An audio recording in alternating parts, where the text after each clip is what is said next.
Hello, everyone. Today is a little bit different. I tell you why, because we are getting ready for next week. We have a big announcement today for PTSD Self-Healing um, Summit. I have 14 speakers on the summit, 7 people on June 23rd, and another 7 June 24th. So don't miss this opportunity. We're going to go there and talk about trigger childhood trauma, how you can find solution to more to be more relieved from trauma and how you can actually deal with your pain. Today actually we have another awesome guest. Her name is Sandra Cooze, and she's going to talk about how to release triggers. This is awesome topic. I love it. She's intuitive trauma release coach, and we're going to welcome her. Welcome to my show. Thank you so much for having me. It's a pleasure to be here. Yes, Sandra. All right, tell me about yourself first. First, what do you do right now, and how did you become a PTSD relief? What is it? Intuitive trauma release coach. Well, what I do now is I help women release their trauma and take their life back. And I absolutely love what I do because this is what I did for myself. I'm a trauma survivor, fully healed. And a little about my backstory. I was molested when I was 12, sexually harassed at 14, bullied in school for a year when I was 16. Then sexually assaulted multiple times between the age of 19 and 25, raped when I was 22. And when I went to see a psychologist a couple of years after I was raped, he dismissed me with the words that he believed I'd already worked through it all and what he was supposed to do. And so I had to find my own way of healing. Yes, it's very difficult, isn't it? Yeah, it so can be. hard. Yes, I think at the beginning it was, And but it's confusing. It's a bit yes, confusing. it's All very right. lonely. Yeah, It's and very and lonely. you said you've been 20-year-old? The When I second. was 20, yes. Yes. And what did you do when you had this trauma? Did you go to your parents, or did you have any support? How did you start talking about your trauma? Well, when I was 12 and I was molested, I talked to my mother about it. Well, one of my friends, he pushed me to do that. And he said, you got to talk to your parents about this. And because I was afraid. And I talked to her, and she took me out of the situation and told me to never go there anymore, which of course I didn't, since she made sure I wouldn't have to.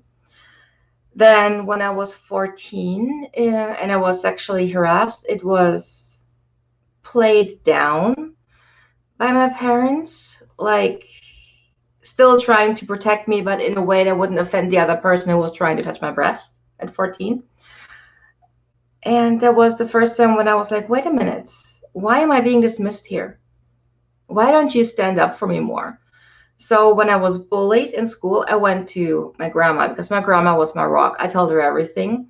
And I told her what was happening. And she was like, oh, just ignore them. They will stop.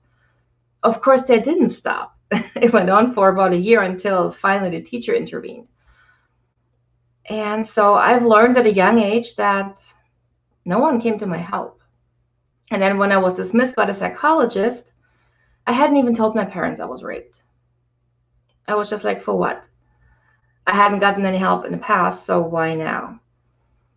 So when I went to a psychologist and I was dismissed by a professional who I reached out for help because I didn't like the person I had become, that's when I really hit rock bottom and I felt helpless, hopeless, alone. And I don't know, I guess from there things turned around because here I am, fully free of trauma. Yeah, actually, I know I talked to a few teenagers, and usually they don't talk about what's happening to them, especially bullying is a very big content in high schoolers, and they don't talk about it with their parents. They hide it because they said maybe it's gonna be okay, maybe I did something wrong. So they blame themselves for Mhm. for something they haven't done, and that's gonna actually start a lot of depression, a lot of silent stories in their heart, and that childhood trauma may lead a lot of trauma in childhood, in when they are parents even, or when they are married with someone else. Still they have these hidden secrets in their hearts, and um, that's gonna really bother them, even physically, emotionally and physically. So when you find out about your trauma, what did you do? Like, what was your first step? I know you went to your grandma, and she ignored you, and your parents didn't. You didn't even go to them for the second time. So, what was your first step in your own self recovery? The first step, I guess, was realizing that I had a problem, realizing that I didn't like who I had become. That was the first realization. And it was actually my last ex-boyfriend who really gave me a clue, like a piece of the puzzle. So after having so much sexual trauma, I sabotaged every relationship I was ever in. But I never realized that. I always thought it was them who just didn't love me, that I was unlovable, that I was ugly, unlovable, no one liked me. And that's what I believed for the longest time. So when my then boyfriend broke up with me, he said that he has just been with a woman who had mental issues, and he didn't want to be with one who didn't want to be with one again. Now, he didn't say that mean or anything. It was just a fact that he stated. And this was really the first clue, because for the first time I had to look at myself. I was asking myself, okay, why does he say that? What am I doing that makes him think I had mental issues?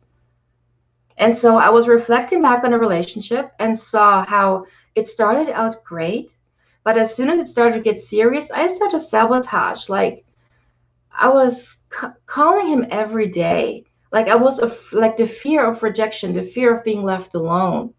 So there was no trust, because of course men assaulted me half of my life. So how could I have trust with men when they did that with me? And so of course I didn't feel loved.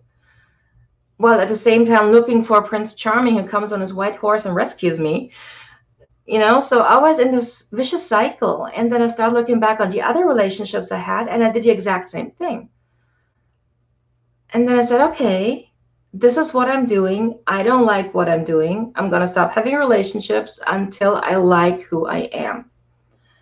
And this started the internal dialogue to really question what I'm doing, how I'm behaving.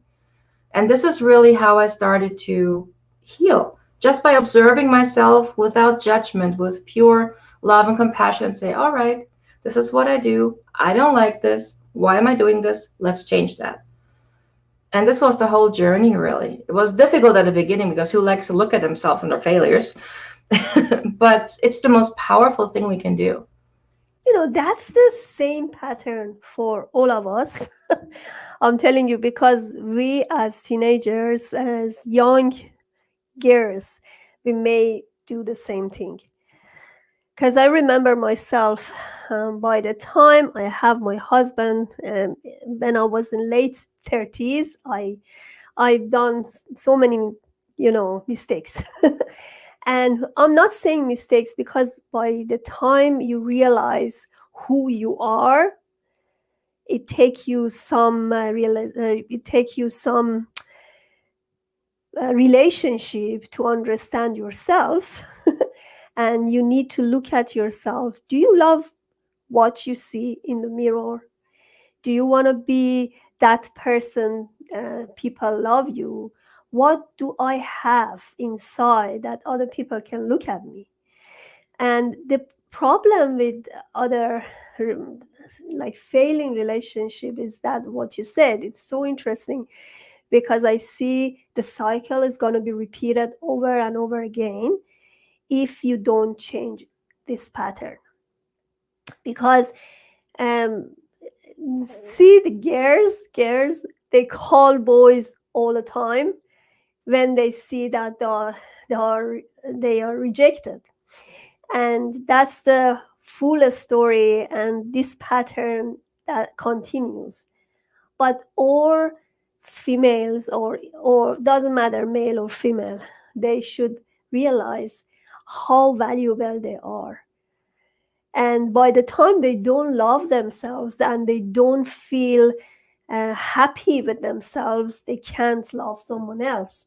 And as you said, even if right person come to their way, they don't realize it because they're gonna repeat the same pattern in relationship.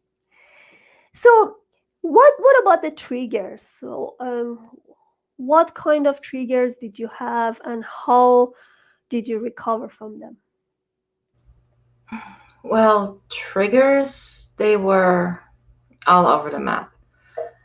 There is still a lot of triggers that come up for me from being bullied, because I am still working through this gradually. And it's truly interesting when you start connecting the dots, really, where something's coming from. One trigger I always had was with a family member. And I was constantly triggered by them.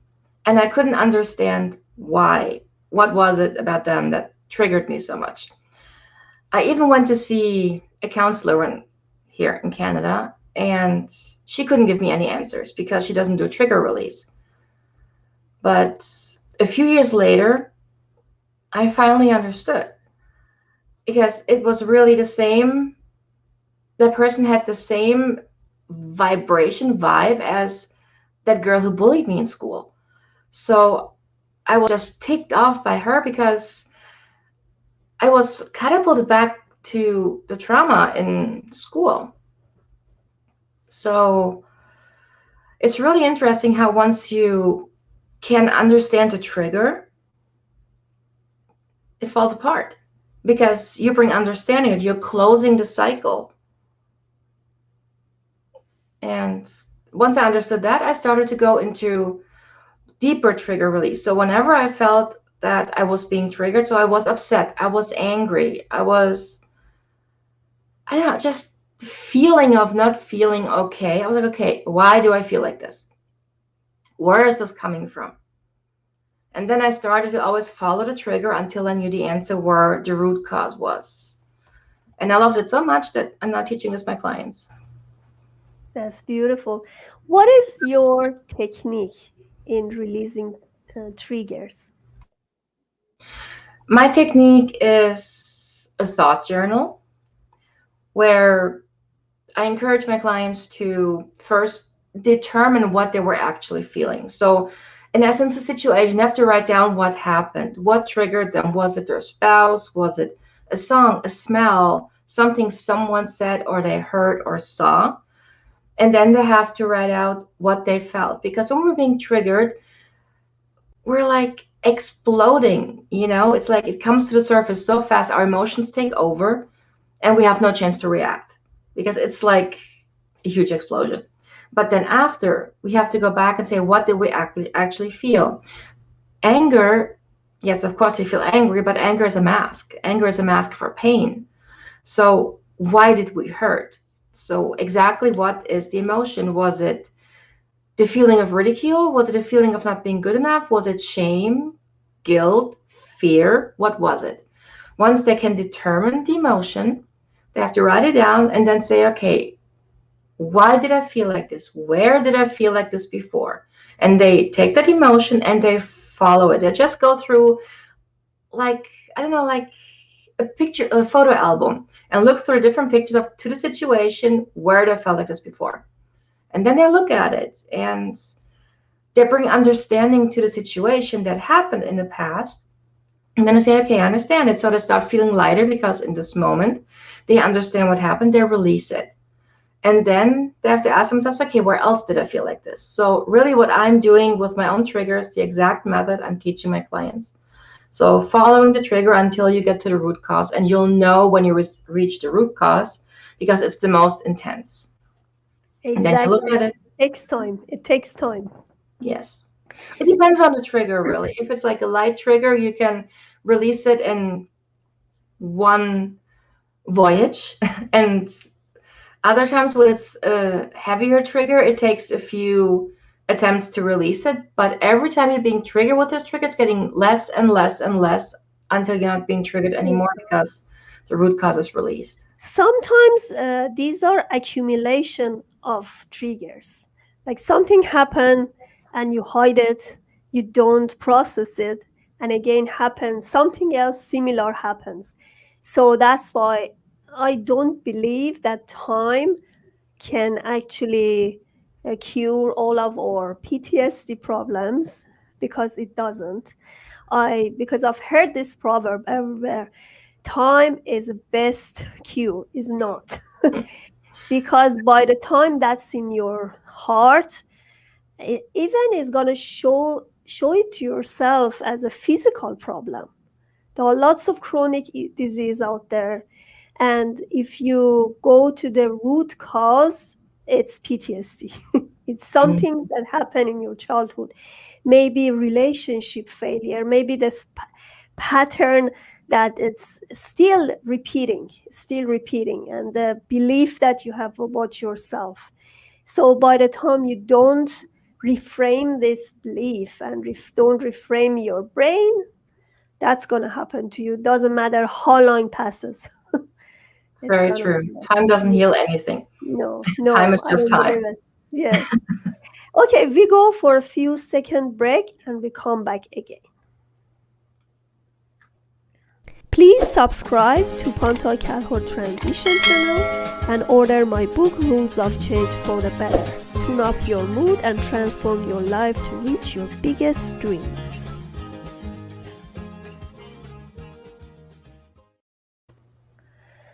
Um, okay, Sandra, I saw your book. I know it's going to be amazing. I really want to Thank you. talk about this. And please show us what you wrote and how you can help others with your book. Okay. This is my book, Yeah. Journey to Yourself, How to Heal from Trauma, written by someone who did. It's been out since February and I'm really excited. Took a long time and a lot of healing for me to write this book. And it's my story, of course, but this is just a tiny part of it. Because in my book, I really pick trauma apart. So I really bring understanding to what trauma really is, how we behave, what can happen, and how we can release it. So I have room for journaling, I have exercises, room for notes. And I really wanted to create something that people can actively use. And from what I hear, I've accomplished that. Yes, I love that. Actually, I did the same thing with the rules of change that you see there.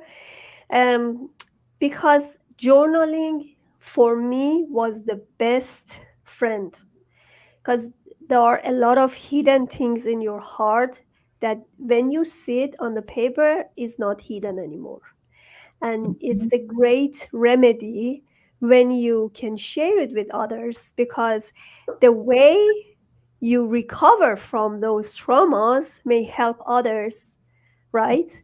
Especially because you see this, we are in 2 points. You are in point A and B. We are in point B, which we already passed those traumas, right? People in point A think that they may never get there. But when you see there are a lot of people, a lot of support groups, and there are a lot of coaches here that can help you to go through this trauma, because they already did it. And that's the most important thing. Like, if you go to somebody who never did it before, so that's the different story. Yes, Yes. very true. So somebody actually asked us, how does childhood trauma not go away if they don't seek therapy? Well, childhood trauma is like any other trauma. I mean, it's triggers and they're stuck in the body.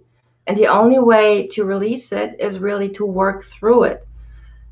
Most people suppress their trauma and they're okay until something happens that causes a trigger. And then it's right back front and center. And they may, even if they never had PTSD, it can start right then and there because it's so profound, because it just comes back up. And so releasing trauma is really the only way to heal it. And you can release any trauma. Doesn't matter where it's coming from. So even childhood trauma can be fully released. Yes. And he also said healing comes from God. And that's a different topic. I said, yes, people who really believe in, everybody have belief. And God is the great idea because it's a really big power for whoever has religious beliefs, like you may be Muslim, you may be Christian. If you really believe in this great power, yes, it can help. So whatever truly you believe in, good thing, goodwill, right? So something that you all the time you have to feel peaceful inside, right? If you feel that peace with praying and believing, faith, why not? You have to go for it. So you have to find what kind of remedy or peace you can find in your heart. True. Can childhood trauma cause personality disorders? Yes. It depends on the severity and what happened, how long it went on, and the person themselves, how well they can cope with the trauma and if they have a chance to release it. Exactly. I believe in it. Yes, it can. Because if you believe all the bullying, right? Believe all the humiliation that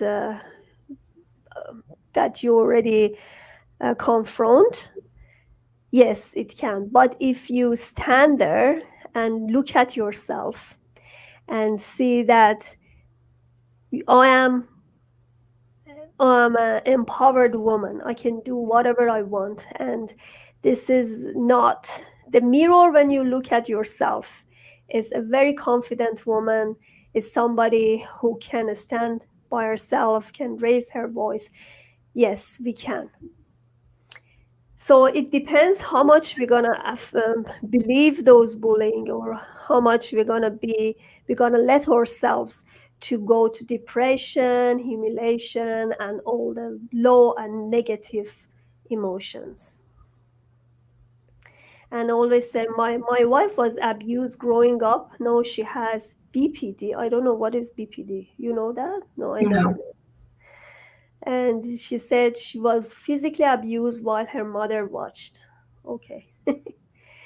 Yeah, this kind of thing is hard, but as I'm saying, is there are a lot of support group back there that can help you. People who already gone through this, let's say they gone through abuse, bullying, or many other kind of traumas, and they learn how to release from them. Yes, they can. All right. Do you have any recommendation for people who are struggling with PTSD? How do they need to start their journey?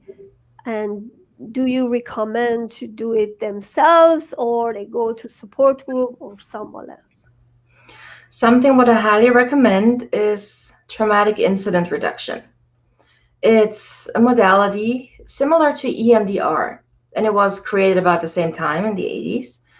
Can And you repeat it again, please? traumatic incident reduction, or short TIR. That's what I'm certified in.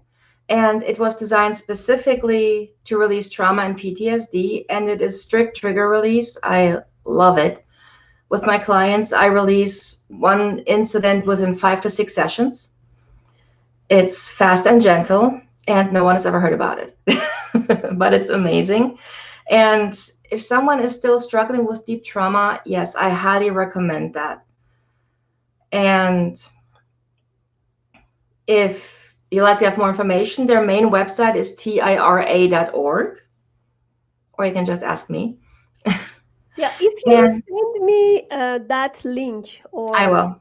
yes, it's gonna be perfect. Then I can put it here Yes. in comment. I love this modality. I'm certified, and I'm so glad I came across it, because so many people can be helped with this. It's incredible. And if they're past the point where the trauma is too intense, trigger release by themselves, like the way I suggested, is a great way to start. Observe yourself. Always ask yourself, why do I just behave like this? Always go back to yourself, because when you look deep within, you can release by bringing understanding to it. So, do you think that PTSD can only be diagnosed by a doctor, or you can see the symptoms? How do you know that somebody has PTSD? I guess from the medical term, it should be brought to attention by a doctor. But honestly, I think that PTSD and everything is just like a broad hat of what's really going on. So people yes, a lot of people suffer from PTSD, but I think they turn it too much into a medical thing, like it can't be cured. That's what it sounds like when someone says I have PTSD. So I don't like to put this hat on people. But yes, a doctor can definitely diagnose, and I think only a doctor really should, even though you can find it online, all the telltale signs and symptoms. But yeah.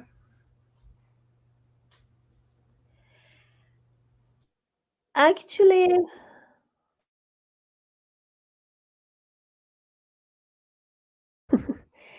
about the PTSD, some people don't know they have PTSD.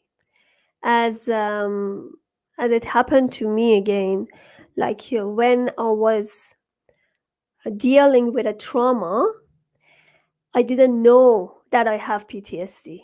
And I realized it when I was recovered from it by myself, but it took me some time. So it's not that something depends if you have complex PTSD, if you have severe PTSD, it's completely obvious. But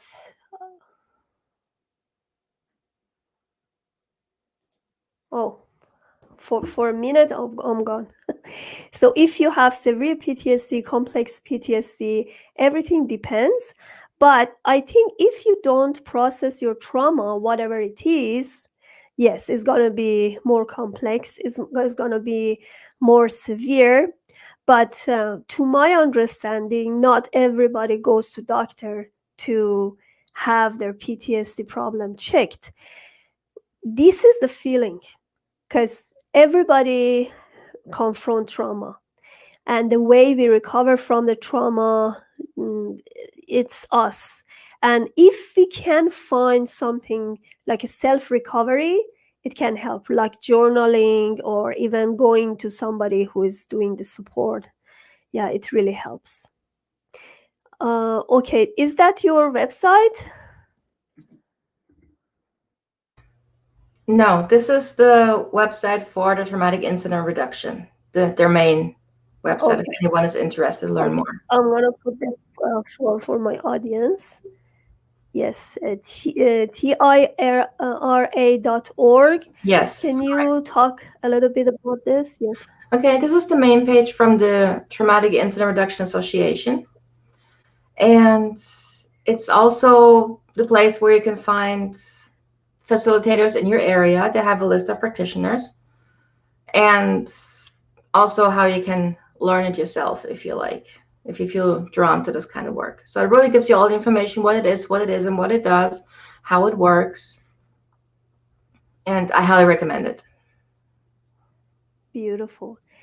So thank you, Sandra. I just want to tell you, if you want to know more information about her and what she's doing, she has a lot of information on the page. You can see she has a website, she has a Facebook page, and she also has Instagram page, right?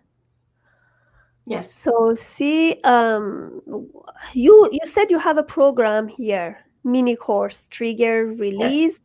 Yeah, so you can go to that link and rise above your story.com. If you go to that her website, you can find all the information there, or you can actually contact her, Sandra Cooze, with Instagram, LinkedIn, and Facebook.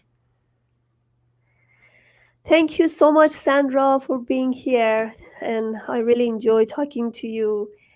We talk about triggering, we talk about childhood trauma, relation trauma, and whoever think that has the same situation, please reach out to Sandra. She's going to help you with her solution, which was, tell me about the solution again.